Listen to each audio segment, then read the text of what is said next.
Hello everybody and welcome.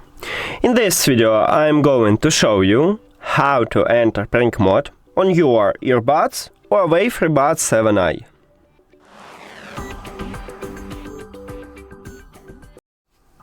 So we have two options how to enter prank mode.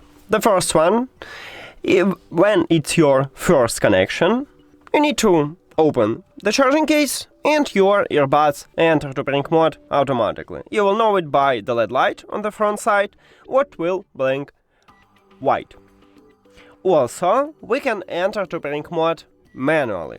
To do this, at the right side, we have connectional button. Do not remove your earbuds from the charging case, just press and hold at the connectional button until you will see that the LED lights start blinking white. So let's do this, press and hold, it starts blinking white, and now we should see them at the device list. Right here, as you can see, we have these earbuds.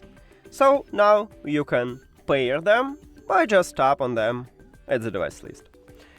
And that's it. Thank you for watching this video. If you found it helpful, please consider subscribing to channel and leave the like on the video. See you later!